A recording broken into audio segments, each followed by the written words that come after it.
नमस्कार मित्रांनो, मी विलास चतुर आणि ह्या यूट्यूब चॅनलमध्ये परत तुमचं सगळ्यांचं स्वागत आहे. मित्रांनो, न्यायालय भरती जशी जशी जवळ चाललेली आहे, तुमच्या मनातली धाकधूक वाढत चाललेली आहे. तुमची प्रॅक्टिस खूप जोमाने चालली असेल असं आपण गृहीत धरूया. रोज सारे मेसेज आपल्याला चॅनलवरती येतात. मला तर व्हॉट्सअपला खूप मेसेज येतात. खूप सारे मेसेज असं होतात का 2 मेसेजला रिप्लाय देईपर्यंत 5 मेसेज येऊन पडलेले असतात. रिप्लाय देणं कधी-कधी अवघड जातं.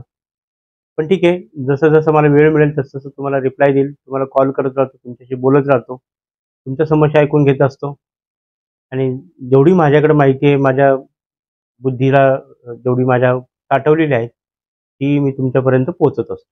आजचा आपला टॉपिक आहे कीबोर्ड. खूप सारे विद्यार्थ्यांचं परत याच्यामध्ये एक थोडासा प्रश्न आहे, तर कीबोर्ड कोणता येणार? हाच टॉपिक एम-पी-एस-सीला खूप गाजलेला होता. तुम्हाला थोडंसं बॅकग्राऊंड सांगतो. जे विद्यार्थी एम-पी-एस-सी स्किल टेस्ट दिलेले आहेत, खूप सारे विद्यार्थी याच्यामध्ये एम-पी-एस-सी स्किल टेस्ट दिलेले आहेत. काही विद्यार्थी एकदम कमी मार्काने याच्यातनं थोडेसे क्वालिफाय झालेले नाही एम-पी-एस-सी स्किल टेस्टसाठी. तिथं असा मुद्दा मांडला होता, टी-सी-एसनी जी एक्झाम घेत होतं किंवा घेतली, तिथं 4 ते 5 फ्लोअर आहेत टी-सी-एसचे आणि तिथं काही फ्लोअरवरती लिनोवाचे कीबोर्ड होते. याच्या अगोदर काही ज्या एक्झाम झालेल्या होत्या, त्या एक्झाम्समध्ये जे कीबोर्ड वापरले गेले ते लिनोवाचे कीबोर्ड वापरले गेले.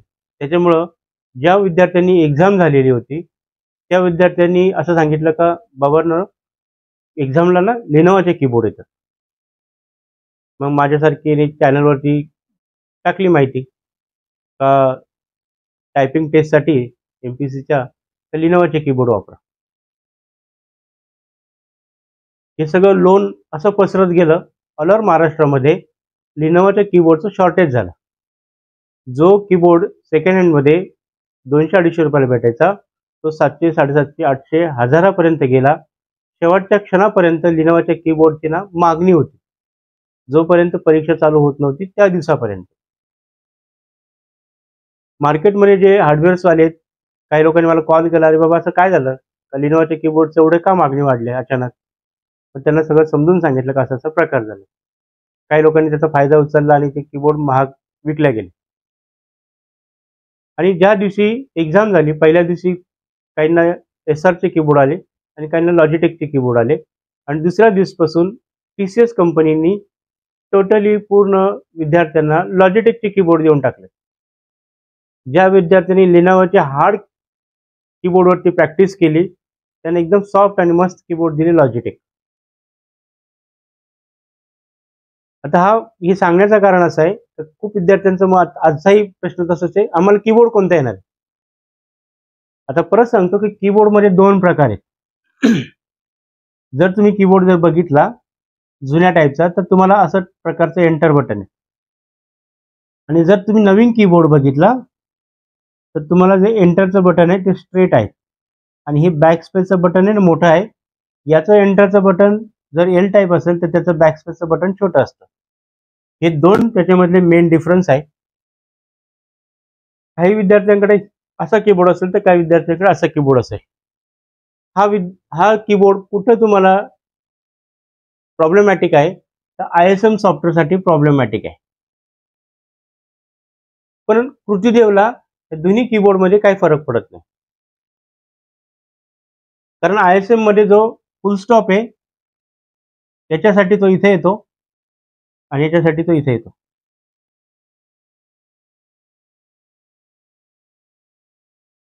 म्हणजे जो फुल स्टॉप दिला जातो त्याची पोझिशन बदलते या 2 कीबोर्डमध्ये. त्याच्यामुळे टायपिंगचा स्पीड विद्यार्थ्यांचं म्हणणं आहे की कमी होतं. पण आपल्या कृतीदेवला आपलं जे फुल स्टॉप आहे तो लक्षात ठेवा मायनसवरती आहे, मायनसवर. त्याच्यामुळं बॅकस्पेसचं बटन छोटं काय मोठं काय हे बटन कधी चेंज होत नाही. म्हणून कृतीदेवचा जो फॉन्टचा फुल स्टॉप आहे तो एक बटन सोडून दुसऱ्या बटनावरती आहे.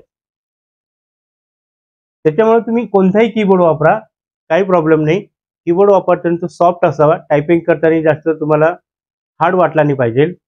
लिनोवाचे कीबोर्ड खरंच थोडेसे हार्ड आहेत, टायपिंग करायला खूप जास्त त्याला जोर द्यावा लागतो. लॉजिटेक वगैरे किंवा नॉर्मली जे आपले कीबोर्ड्स आहे मार्केटमधले डेलचे वगैरे काही कीबोर्ड ते सॉफ्ट आहेत, जेणेकरून तुमची टायपिंग फास्ट होते.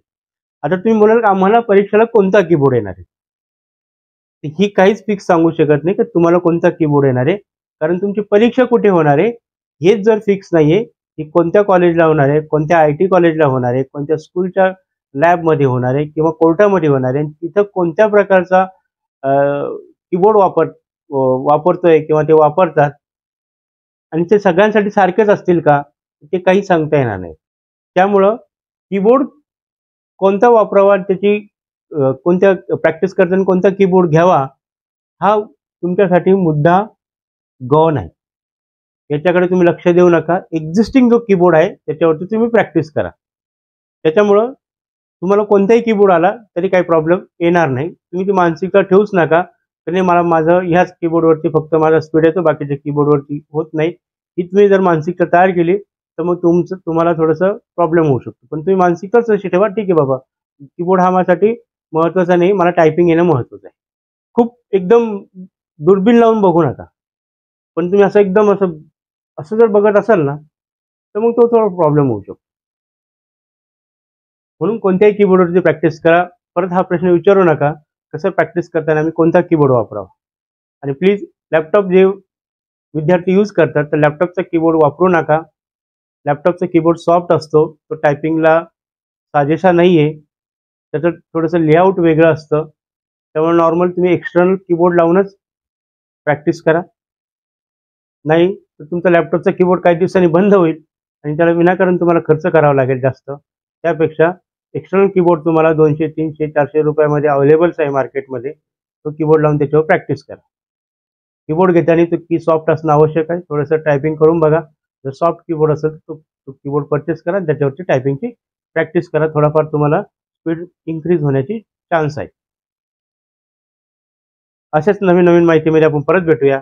आपली ही सिरीज चालूच राहणार आहे. आणि परत सांगतो, गरज असेल तरच व्हिडिओ बघा. टॉपिक जर तुम्हाला कळाला आणि तुम्हाला असं वाटलं हा टॉपिक आपल्या गरजेचा नाही तर व्हिडिओ बघू नका. त्याच्याऐवजी तुम्ही टायपिंग करा. माझे व्ह्यू वाढण्याला काही महत्त्व नाही आहे.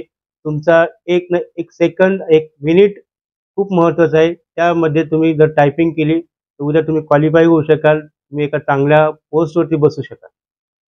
व्ह्यू तर काय मला कुठेही मिळत राहतील आणि कसेही मिळतील. तर त्यासाठी तुम्ही टॉपिक महत्त्वाचा असेल तरच व्हिडिओ बघा. नाही तर व्हिडिओला बघू नका, सोडून द्या. आणि त्याऐवजी तुम्ही टायपिंगची प्रॅक्टिस करा. त्याच्यावरती तुम्ही वेळ द्या. परत आपण नवीन व्हिडिओमध्ये भेटू, नवीन माहितीमध्ये भेटू. तोपर्यंत जय हिंद, वंदे मातरम.